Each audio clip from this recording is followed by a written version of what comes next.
Salutations à vous, chers auditeurs, et bienvenue dans ce nouvel épisode du Logos Club.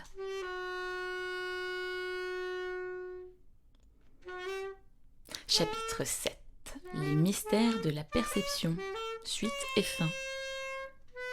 Bienvenue à vous, comme je le disais, dans ce nouveau chapitre où je compte enfin venir au fait de ce mystérieux mystère de la perception pour lequel j'avais entrepris une introduction laborieuse et ma foi très rébarbative la semaine passée dans le chapitre 6.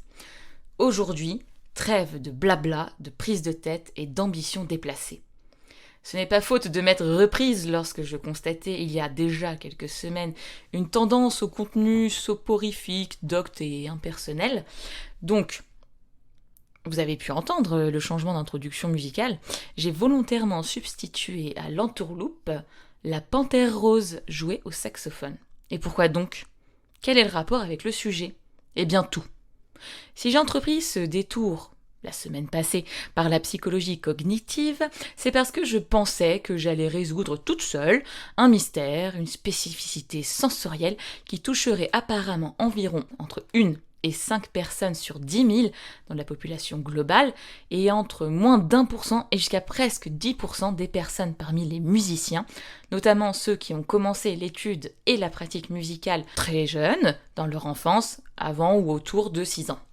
La proportion d'occurrence de cette spécificité sensorielle, et donc auditive, vous l'aurez compris, est plus encore importante dans certaines familles, et là où elle est la plus élevée, ce serait parmi la population des personnes sur le spectre autistique.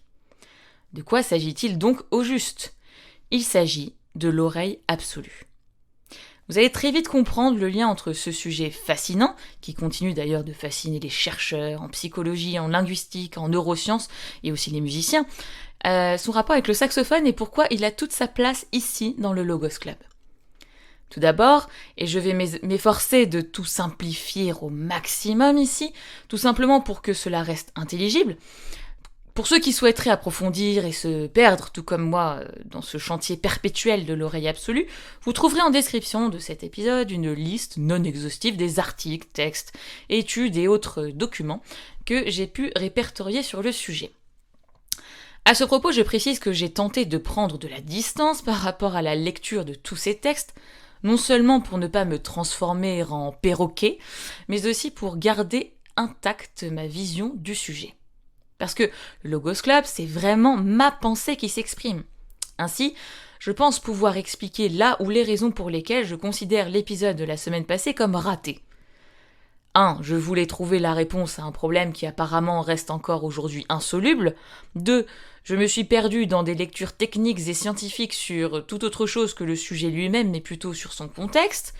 3. Je n'ai pas pris de plaisir à produire cet épisode précédent, parce que ce n'était pas vraiment moi qui parlais, mais plutôt les auteurs que j'avais lus. Et enfin, 4. En plus, j'étais très fatiguée et malade, mais bon, ça c'est pas une vraie excuse. Donc, on a dit faire simple. Définition. L'oreille absolue s'oppose à l'oreille relative. En musique, quelqu'un qui possède l'oreille absolue est une personne capable de donner le nom d'une note entendue, peu importe la source de cette note de musique, et surtout sans aucune note de référence. L'oreille relative, quant à elle, désigne la capacité qu'une personne a de nommer une note après avoir été informée d'une note de référence. Ainsi, après qu'on lui a indiqué que la note qu'il entend présentement est un La, par exemple, et par convention bien souvent, il peut deviner, par calcul d'intervalle, quelles sont les notes suivantes qu'on lui fait deviner. En général, ce sont les personnes qui ont dû se plier dans leurs études musicales à des dictées de notes à qui cela doit probablement parler. Car sans plus de mystère, je vous le dis, j'ai l'oreille absolue. Comment je m'en suis rendu compte ? Eh bien très vite. J'ai pu constater que, même si j'étais considérée par mon professeur de solfège comme la dernière des dernières en musique, c'était il y a fort longtemps, au conservatoire de Rouen, au milieu des années 90. Ceux qui sont passés par là à ce moment-là savent très bien de qui je parle. J'étais déclarée nulle et incapable dans toutes les matières que nous étudions dans ces cours de solfège. Mais systématiquement, j'avais toujours tout bon, ou alors à un demi-ton près, à toutes les dictées de notes ou épreuves de mémorisation. Évidemment, le professeur en question était convaincu que je trichais, elle avait beau m'isoler, rien n'y faisait, j'avais toujours tout bon, Et il semblait impossible de tricher en copiant sur qui que ce soit, puisque non seulement j'étais installée dos au piano, donc dans l'impossibilité de voir les notes que le professeur actionnait, et en plus isolée de mes camarades, tout autant terrifiés, faillotant à souhait ou abandonnant, se laissant aller à l'échec, je ne pouvais copier sur personne, chose qui de toute façon n'était même pas envisageable pour moi, par principe.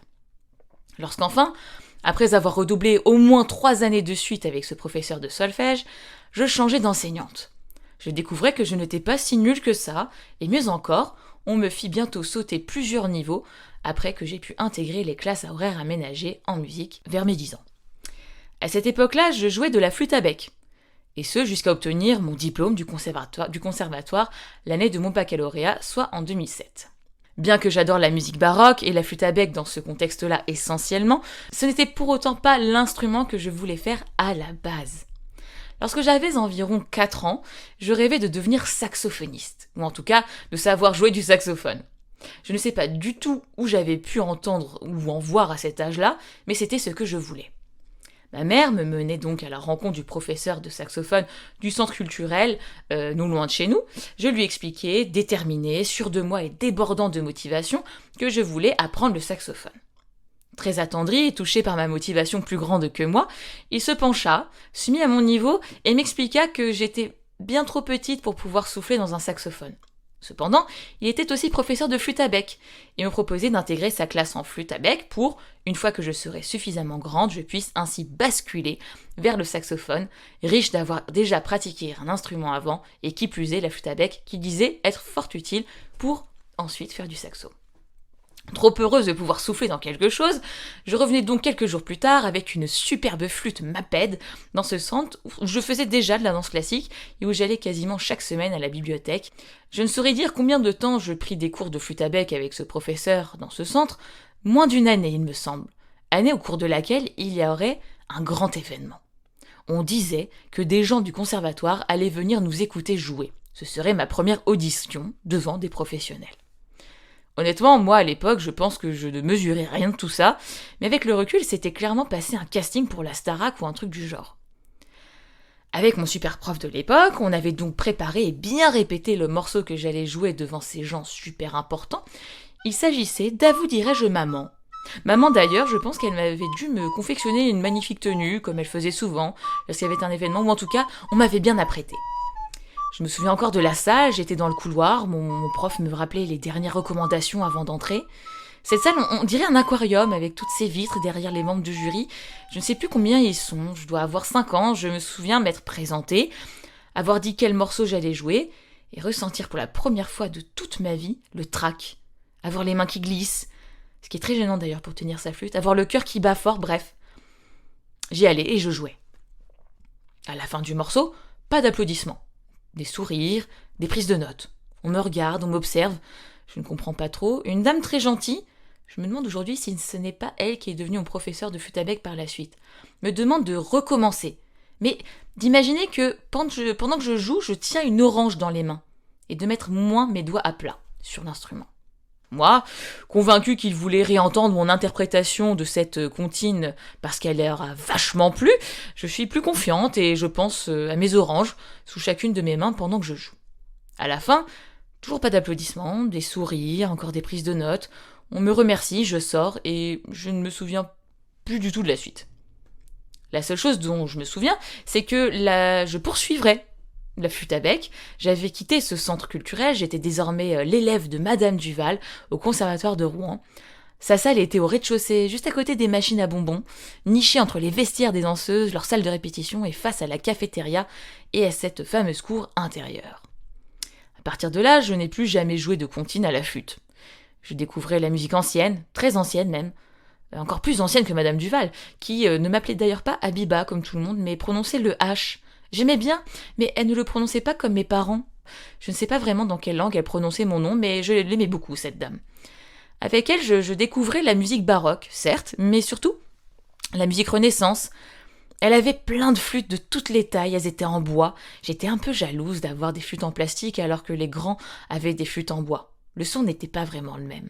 Quand on joue de la flûte à bec, on est à part. On ne participe pas avec les camarades aux séances et cours d'orchestre parce que, c'est bien connu, il n'y a pas de flûte à bec dans un orchestre qui soit symphonique ou harmonique. Non, nous autres, les flûtistes à bec, on avait notre petite communauté, on était toujours entre nous, on avait un claveciniste attitré qui nous accompagnait lors des auditions dans la salle Maurice-Emmanuel au 2e étage, et puis on jouait souvent en groupe de musique ancienne. Ainsi, c'est grâce à mon recrutement par le conservatoire, pour ma prestation d'avoue dirais-je maman, que je me retrouvais dans l'obligation d'assister à des cours de solfège, en parallèle de ces cours d'instruments. C'est donc là qu'un paradoxe est né. D'un côté, je me débrouillais plutôt bien en flûte, avec Madame Duval, lors de mes cours individuels, puis avec d'autres jeunes flûtistes qui deviendront plus tard mes camarades de classe au collège, et d'un autre côté, j'étais la dernière des derniers en solfège avec l'autre professeur que je ne nommerai pas. Je me souviens pleurer des litres de larmes avant, pendant et après le cours. Je n'ose même pas imaginer la détresse et l'incompréhension pour mes parents, qui devaient se demander ce qui pouvait bien se passer derrière cette porte au milieu du 1er étage, quasi juste au-dessus de ma salle de flûte d'ailleurs. Je me souviens que ma mère s'était mise à l'étude du solfège grâce à mes livres et méthodes de cours, pour m'aider à progresser puisqu'elle voyait bien que j'aimais la musique, mais que j'étais apparemment nulle en solfège. Les années passèrent. Un jour, ma mère me dit que si je le voulais, je pouvais enfin me mettre au saxophone. Mais je refusais. Je pense que j'étais trop bien installée dans ma petite communauté baroque et j'avais du confort à jouer du pipeau. Je ne sais pas si à l'époque la véritable raison qui m'empêchait de me mettre au saxophone m'était connue. Évidemment, j'ai adoré jouer, me perfectionner en flûte à bec. D'ailleurs, j'intégrais même le cycle de perfectionnement du conservatoire de Versailles alors que j'étais en 3e année de classe prépa. Versailles, c'est un life goal, ou objectif de vie, quand vous faites de la musique baroque. Évidemment, je ne travaille pas assez ma flûte, mais j'ai eu l'immense chance et privilège de jouer durant plusieurs mois lors des jeudis musicaux du château de Versailles. Il s'agissait de jouer presque tous les jeudis à la chapelle du château de Versailles en accompagnant les chanteurs du CMBV, Centre de musique baroque de Versailles. Bon, tout cela est bien mignon et touchant, mais quid du sujet du jour et des mystères de l'oreille? Non pas cassée, mais absolue. Tout d'abord, sachez que cette contextualisation toute personnelle, voire intime, était importante pour expliciter mon propos.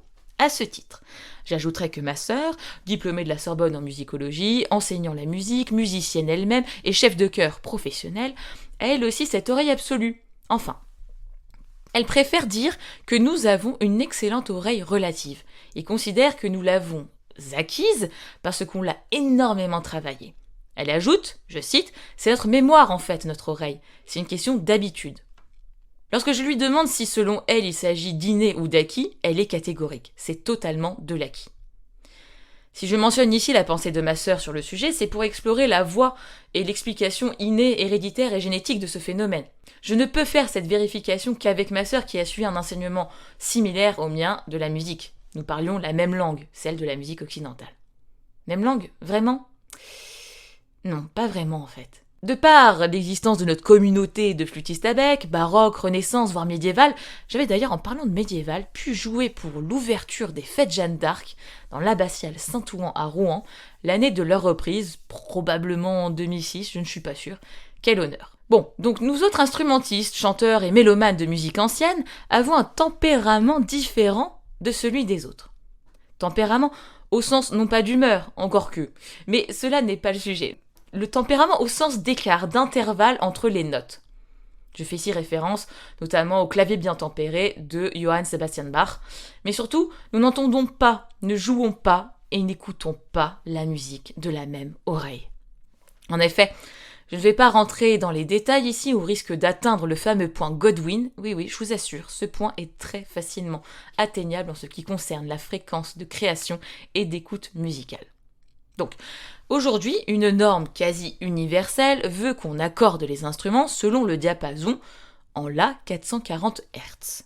Sauf qu'avant cette harmonisation globale, d'autres fréquences étaient utilisées en référence. Et aujourd'hui, en musique occidentale, j'oserais dire savante, la majorité des instruments post-1750, ainsi que les musiques jouées à partir de cette date-là, se jouent aujourd'hui en 440 Hz. Même si à l'époque, ce n'était pas vraiment le cas. Mais ce n'était pas vraiment bien loin non plus, puisque on imagine que c'était probablement du 435 Hz ou alentour.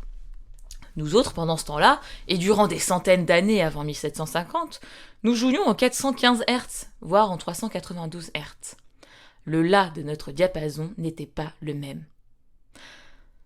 Le fait que très jeune, j'ai baigné dans la musique ancienne, alors que je rêvais de faire du jazz au saxophone, ne l'oublions pas. Entre-temps, et encore aujourd'hui, je suis tombée amoureuse de la musique ancienne, et aussi surprenant que cela puisse paraître, faire mes armes sur du pipeau en musique ancienne a un très grand nombre d'avantages pour me lancer dans l'improvisation jazz une trentaine d'années plus tard. Donc, je disais oui, le fait d'avoir trempé dans cette musique au tempérament, au diapason différent, peut expliquer le fait que mes dictées de notes étaient presque parfaites, non pas à un demi-ton près, mais plutôt à un quart de ton près. Et cela s'explique aisément, puisque mon oreille, lorsqu'elle entend un fa, ne peut le discriminer d'un fa dièse uniquement si j'entends un mi ou un sol après. Ces subtilités de quart de ton ou de demi-ton approximatif, ou changeant entre musique ancienne ancrée en moi et musique occidentale, qu'en dehors de l'exercice de la flûte à bec j'étais bien obligée de travailler, notamment en chant ou en formation musicale. D'ailleurs, le nom que prit la discipline terrifiante du solfège, devenant formation musicale, a rendu cette discipline plus accessible et moins intimidante pour nombre d'apprentis musiciens. En effet, avoir l'oreille absolue n'implique en rien chanter juste. Par contre, cela fait que si on chante faux, lorsqu'on a l'oreille absolue, on s'en rend nécessairement compte. Double peine. Beaucoup pensent en effet que c'est un atout, une chance, voire une grâce d'avoir l'oreille absolue. Sauf qu'honnêtement, à part avoir de bonnes notes en dictée de notes, à part être capable de jouer n'importe quel son, musique entendue comme ça à d'oreille, au final, à part servir à faire le malin et se la péter devant les autres, ma foi, c'est surtout pas mal d'inconvénients. Je ne sais pas si je chante faux, mais je sais qu'il y a certaines notes, ou plutôt certains intervalles dont le tempérament est différent de celui de la musique dite moderne, / classique, en tout cas post-baroque. Certaines notes chez moi sont un peu trop basses, du coup, de fait, elles sont fausses par rapport à ce qui est écrit sur la partition. Et surtout parce que je l'entends. Avec l'âge, j'ai su repérer les notes qui pêchent chez moi, et cela est entièrement lié à mon oreille conditionnée aux 415 Hz. Une fois qu'on le sait, on peut tenter de corriger cela. Je n'ai pas encore vraiment pu m'investir dans ce travail tant je pensais que ce serait trop fastidieux, inutile et surtout parce que je pense que j'étais encore traumatisée par les diagnostics et remarques et jugements atterrants de ce fameux professeur de solfège qui se bouchait les oreilles lorsque c'était mon tour de chanter, me faisait sortir de classe pour me punir d'avoir une voix aussi laide et insupportable, me priant de ne jamais tenter de chanter de ma vie, de parler le moins possible tant ma voix, qu'elle soit parlée ou chantée, était une souffrance pour qui l'entendrait. Si on en revient à ce que me disait ma sœur à propos de l'oreille dite absolue, que selon elle, d'une part, l'oreille absolue ou relative très performante, c'était une affaire de mémoire et d'entraînement de celle-ci, entraînement qui consiste à retenir l'association d'un nom de note d'avec cette dernière, et que d'autre part, l'impact de ce qu'on entend et joue détermine et influence fortement cette fameuse oreille, ce qui explique ces micro-décalages dans la perfection des altérations à accorder à chacune des notes entendues.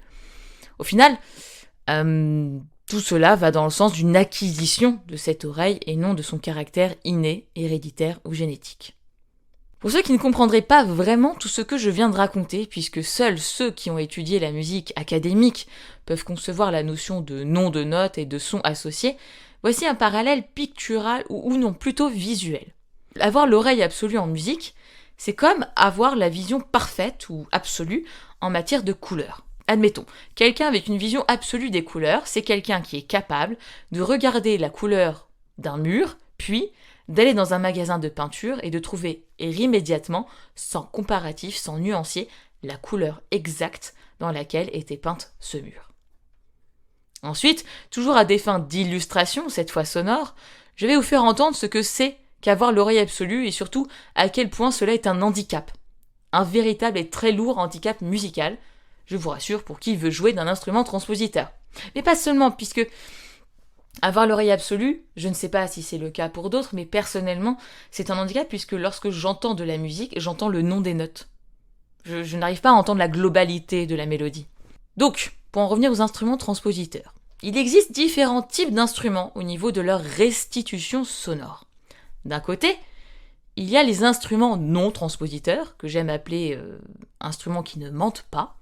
Ce sont des instruments pour lesquels la note écrite sur la partition, celle pour laquelle vous positionnez vos doigts sur l'instrument et le son émis par l'instrument est identique. Par exemple au piano, si la partition indique que vous devez jouer un Do, votre doigt appuie sur la touche du Do et vous entendez un Do. C'est pareil pour la flûte à bec. Est-ce si près qu'elle aurait pu être un instrument transpositeur, puisqu'il existe des flûtes en do, c'est-à-dire que lorsqu'on bouche tous les trous, la note la plus grave, qu'on appelle fondamentale, est un do. Il existe certaines flûtes pour lesquelles cette note fondamentale la plus grave n'est pas un do, mais un fa. En théorie, il aurait été possible de décréter que ce fa entendu corresponde à un do écrit. Et cela aurait fait de la flûte en fa un instrument transpositeur. Mais il faut croire, je ne sais pour quelle raison, qu'il a été décidé que le flûtiste apprendrait 2 grilles de doigté différentes, une pour les flûtes en do et une autre pour les flûtes en fa. En ce qui concerne les instruments transpositeurs, je pense qu'ils sont apparus pour des raisons techniques et pratiques. C'est la longueur de l'instrument qui définit sa note fondamentale. Certes, mais comment faites-vous lorsque la note fondamentale de l'instrument est un si bémol ou un mi bémol ? Eh bien, par convention, il a été décidé que la note fondamentale de tous les saxophones, c'est d'ailleurs similaire pour la clarinette et tous les autres instruments transpositeurs, mais je ne parle ici que de ce que je connais, et en l'occurrence, depuis un peu plus d'1 mois, il s'agit du saxophone. Donc, par convention, il a été décidé que toutes les notes fondamentales de tous les saxophones, du soprano jusqu'au contrebasse, seraient le do. Sauf qu'aucun saxophone n'a en note réelle fondamentale un do. Cela a pour effet de créer une transposition. La note écrite est un do, vous placez vos doigts sur l'instrument pour former le do, mais on entend un si bémol ou un mi bémol, selon le saxophone en question. C'est terrible.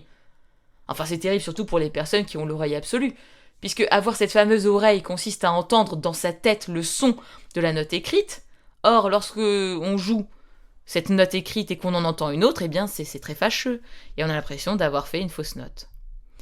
Voilà une des raisons, si ce n'est la raison, pour laquelle j'ai attendu 30 ans avant de réaliser le rêve de la petite fille qui voulait jouer du saxophone.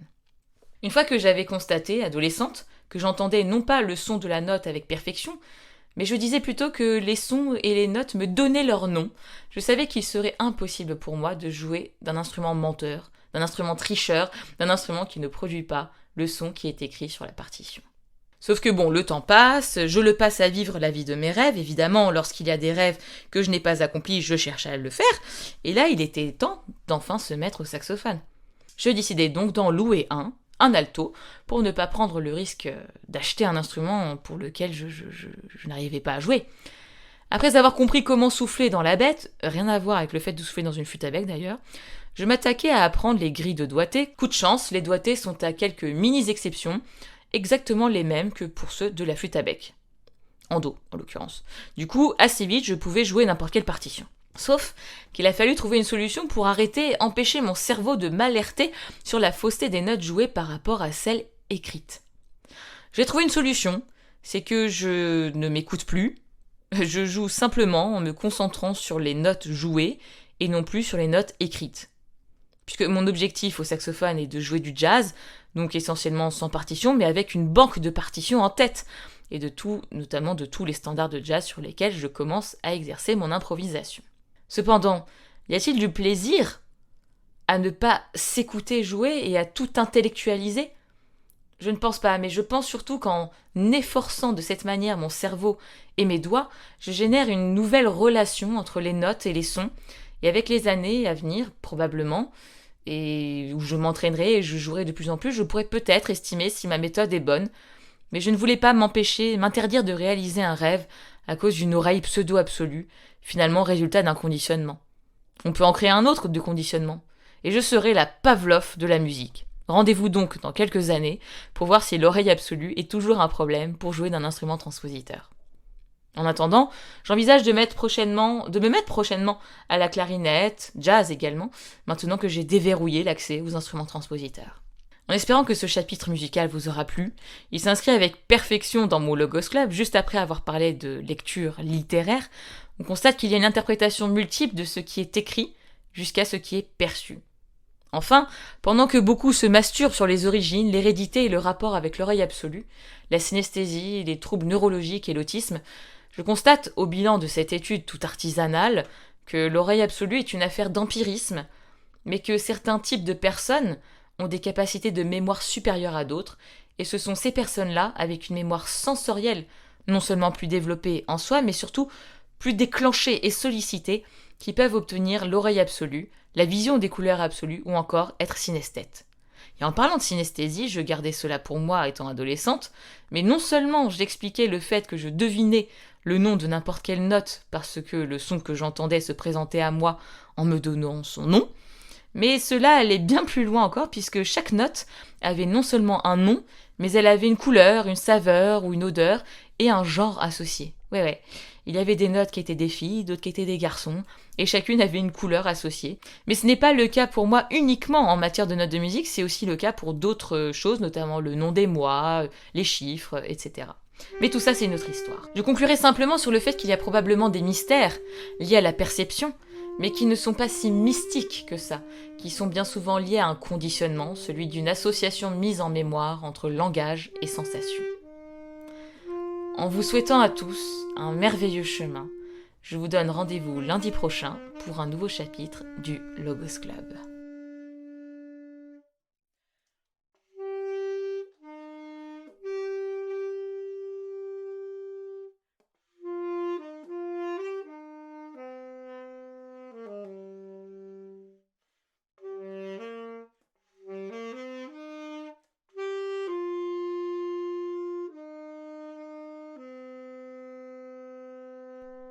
Logos Club, mon journal audio.